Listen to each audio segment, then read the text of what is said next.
Hello everyone, Simon Jacobson here, and I hope you're well.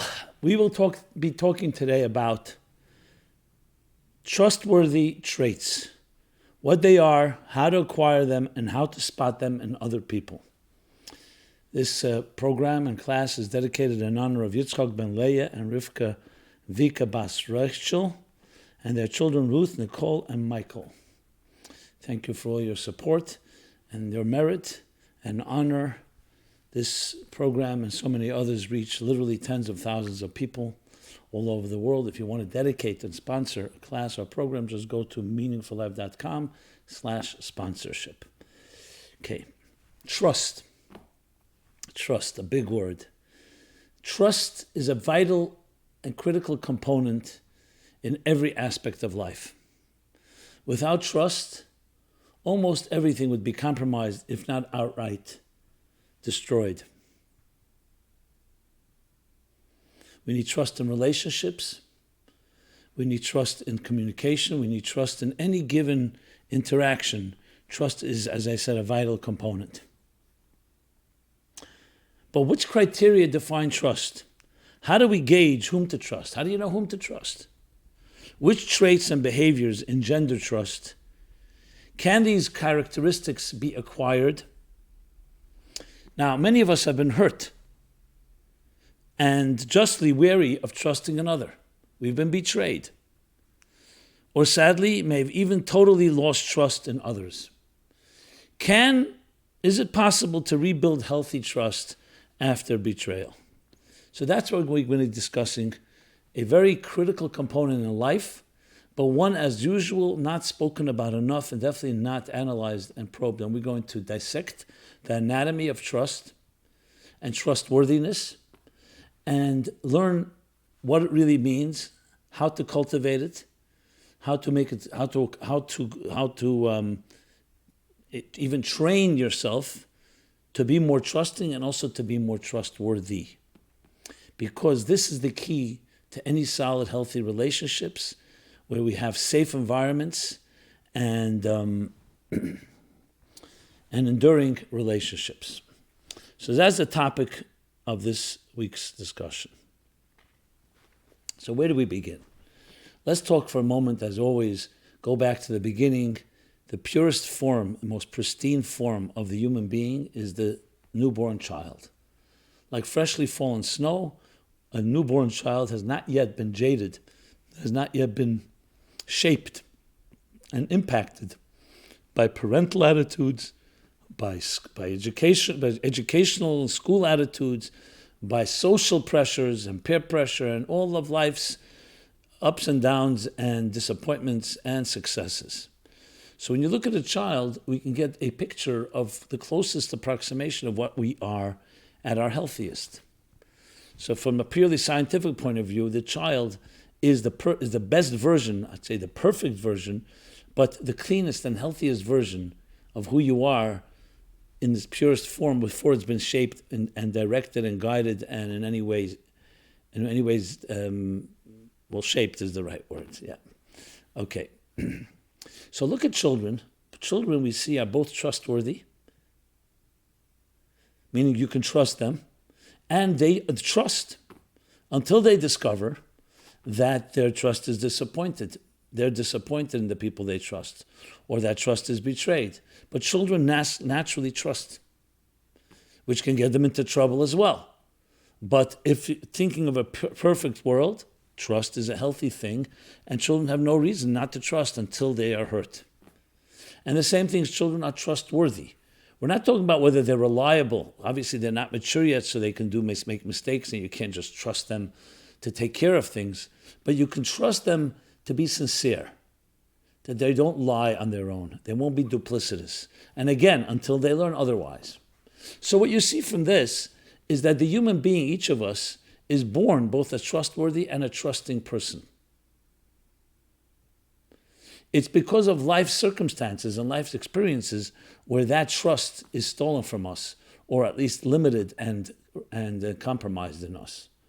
And that's due, first and foremost, due to that trust being violated.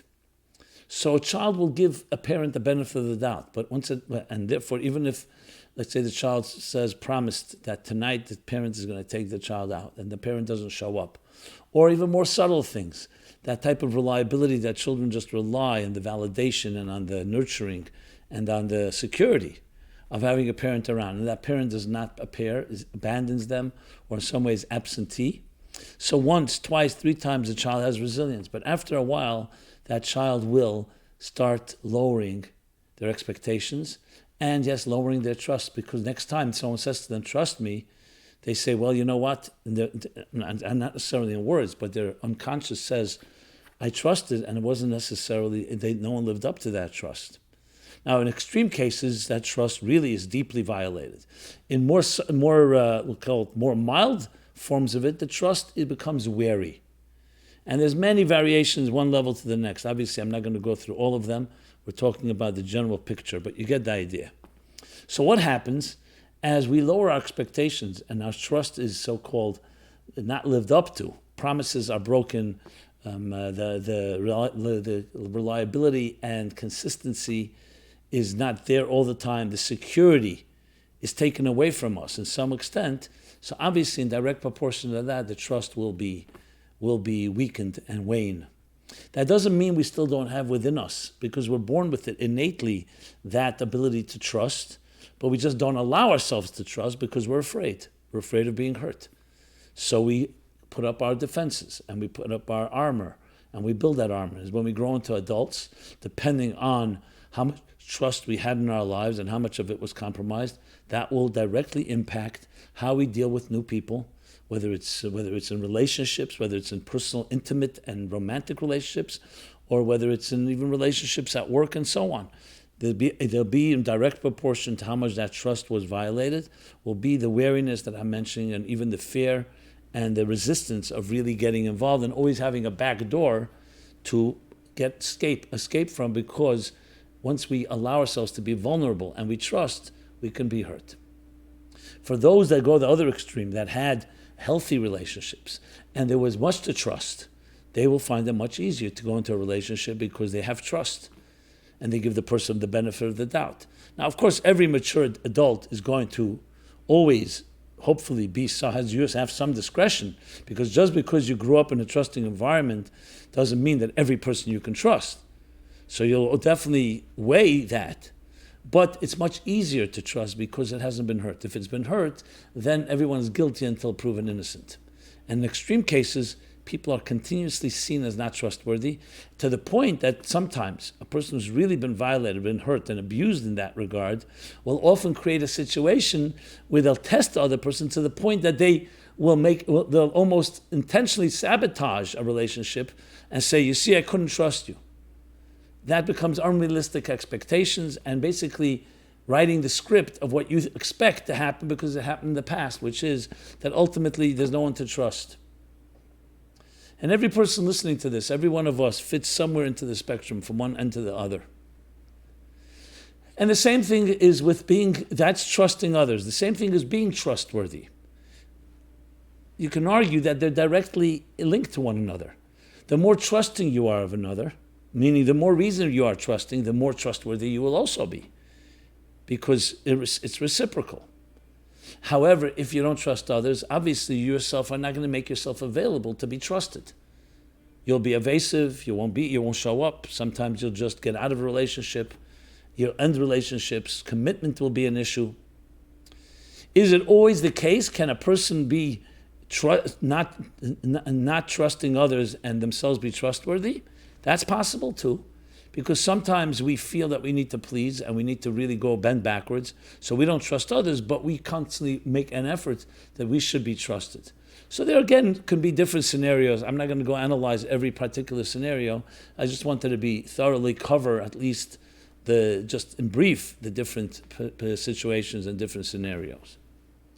So then what really lies at the heart of trust once you analyze it this way, once we dissect it and we start with the child within us and as we grow into adults?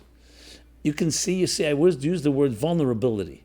Trust has to do with being vulnerable, because when you trust someone, you're letting them so-called, you're allowing them to make a move that can affect you without you putting up all your defenses. In other words, I say I trust you. You may potentially hurt me. You may not live up to my trust. So trust and vulnerability come together, but vulnerability can be a very positive word. For some, vulnerability is very terrifying, especially those that are not trusting people. But vulnerability could also be a very beautiful thing. Like true love, true intimacy, true love is celebrating your vulnerability with another. Because there is that trust where you can let go and you know that person will hold on to you, will embrace you no matter what, in almost an unconditional way. Which is another word. Real trust is connected with certain unconditional love that a parent gives a child.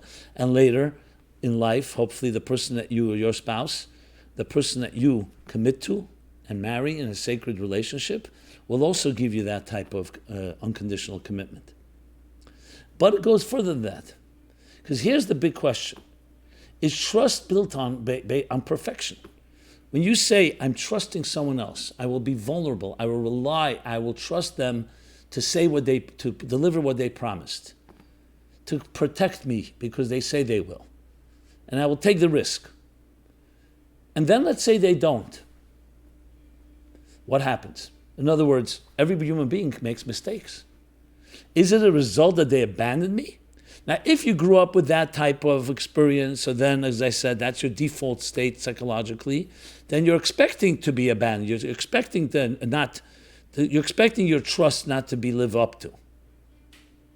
However, regardless, even in a healthy form of trust, the fact is there's no perfection. Even when healthy parents, can children always rely that the parent will always be there? There'll be mistakes. People make mistakes. So let's throw now another word which is vital in this equation, and that is accountability. Trust is not built on perfection, it's built on accountability. So it's not about that the person is always going to perfectly provide for me, perfectly protect me, perfectly always be there exactly as I want them to be. That's not a possibility. That's not realistic. We hope in young age, and even in older age, parents will be there, but everyone will make their mistakes. But what we like to know, and this is where trust comes into play, we would like to know that there's accountability on that person's part. If, let's say, your parent promises you something, and let's say they deliver a certain type of security, and for whatever reason they cannot, and they come and apologize. Not that a parent has to necessarily apologize to a child, but apologize nevertheless, because I should have been there, and could have been, and then I wasn't. That accountability compensates for the imperfection of human beings. And that's a tremendous concept. Where they say to err is human, to forgive is divine. Why? Because when there's accountability, you can elicit another dimension in the relationship, because you say, you know what, that person is imperfect. And yes, they may have in some way not been there for me, which would give me good reason and cause not to have trust, but they were accountable. And that accountability compensates. That accountability allows for that nurturing environment that engenders trust. So trust, therefore, you can say is built on a few things. Number one, that yes, there's someone there for you, in a way, even when it's inconvenient, in a way that's consistent. But in addition to that, even if at times there may be a lapse, there's an accountability. And of course, not a repeat of the same mistake. So you see, when you add that into the picture, it makes a real relationship very, very doable and possible. Because it's not about perfection. Perfection is unrealistic. Perfection is usually expected by people who've really been hurt, and they think the only way I will ever trust if the person is going to be perfect, will never lapse, will never disappoint me. That's not a possibility. But accountability can be expected, and that's what creates the environment for trust, because there's accountability. Let's just use examples in nature. In nature, when you have, for example, just simply, you plant a seed in a garden, an apple seed, a flower seed, whatever it may be. You water the garden, you weed it, and naturally nurturing and will cause this plant to grow. Okay? But let's say there's a drought or there's something else that happens. So look in nature what happens. It compensates. It does something. When there's a forest fire, Even though on one hand it destroys the forest, but then the forest regenerates in fascinating ways. So we see in nature there's a built-in immunity system. And that built-in immunity system is also reliable. So though, yes, there may be setbacks, and there may be even worse than that, maybe even disasters, but there's a immunity that bounces back and helps it grow again. So let's apply that now to psychologically. We say the human being is compared to the tree in the field. We too are that way. We have a resilience that even if a trust was betrayed, or even if there was a lapse, or there was some form of betrayal, intentionally or not intentionally, it is that accountability that's our immune system that brings back the greatest of a human being and say, yes, you know why you can trust me? Because I will be accountable. I will tell you and be transparent and upfront. Full disclosure, not a cover-up, not more lies. A lie is the ultimate cause for distrust, when someone lies to you. And so one time you may forgive, a second time you may overlook, but then if it's repeated, at some point you say, I can't rely on this person. They're liars. Accountability is the opposite of a lie. That even if there was a lie, or there was not a lie, but there was something, a lapse in a person's commitment, there's accountability. That accountability reignites the capacity to have trust. So when people say, trust me, we all know what our reaction is. You think I'm going to trust you because you told me trust me? It's like a line people say, a cliche. No, trust is to be earned. You cannot ask someone to trust you. It's something to be earned, something that with behavior, accountable behavior, reliable behavior, things that are consistent, that I know I can rely on, that engenders and helps trust develop and grow and become a force in people's lives. So we see from this, if you talk about the qualities, what are the qualities that are necessary? That we'll call the trustworthy traits. The trustworthy traits, just looking at the actual title. What are they? So number one, they are consistency, reliability, knowing that you're there for the person, even when it's inconvenient. That definitely adds to it. It's not just you're there, but even when it's inconvenient, when a parent will stay up late at night because the child is not well, they may not go to work, and you see clearly they pay a price. The second thing is that accountability. Well, I would say three things: the consistency, reliability, even when it's inconvenient, and accountability. Those are the key traits in trust. Obviously, there are more elements to it. Kindness, showing that you are going out of the way to be empathetic, to be sensitive to another person. But it has to be consistent for it to become a trustworthy trait. So that defines what they are, the trustworthy traits. How to acquire them now? Let's go to acquire. Now remember, I said that trust is something we're born with. Both that we are trusting to others and that we are trustworthy. We're born with it. So you don't really acquire it. What you can do is reacquire it after it's been lost or in some way compromised.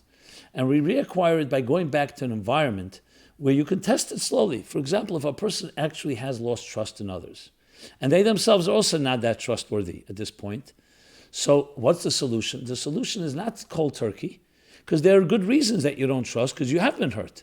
You want to now know that you can trust. So the approach to take then is to slowly test the waters. I've talked about this a number of times, the concept of the cognitive life raft, which is an expression used when a person has been emotionally hurt, and therefore they've withdrawn and retreated emotionally, which means they don't make themselves available, even though they may put on a game or an act, but they're really not there. So how do you re-engage a person who's been hurt like that?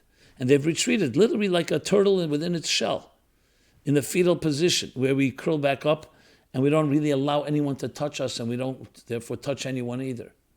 What do?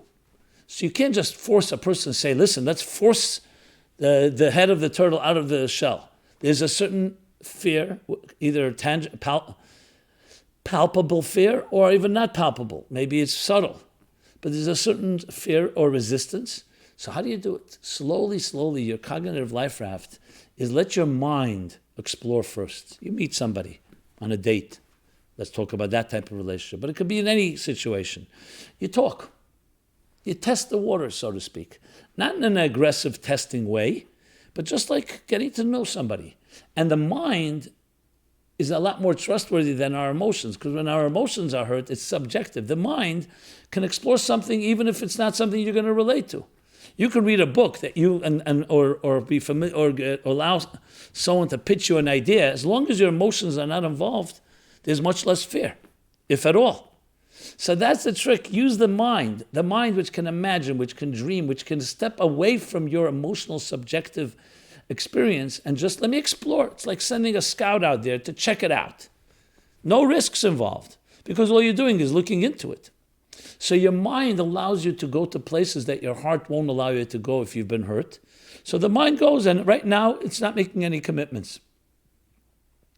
As the mind becomes more comfortable with a situation or with a person, then slowly think of it like a child that's hiding under a table or hiding in a closet. The child is terrified, but it lets its mind peek out. And once it peeks out, and you feel that there's something here to work with, then slowly the child will also peek through, and the emotions themselves will also emerge, slowly.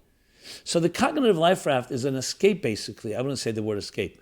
It's a life raft. It's a place to travel to where you're dreaming of a situation that you don't yet expect, and you're not ready to let go and allow yourself to be vulnerable. But cognitively, in your imagination, in your mind, you can allow yourself to travel there. As you see and research and do the discovery and do your due diligence, slowly, your emotions can begin to peek out because they're under the guidance and the protection of the mind. And the mind can say, it's worth looking into. The emotions are still going to need time, but you have a mind that's protecting you. So in a way, the mind becomes your nurturer, and the force that you trust your mind. Now, some of us have been really hurt where we can't even trust our minds. So that's why maybe you talk to a mentor, maybe you take more time, you explore, you read about it. In other words, you want to get some objective, reflective perspective before being impulsive or emotional about it. But then slowly, what can happen is that it opens up your heart, and your heart says, you know what, let me test here. Let me now emotionally test the water.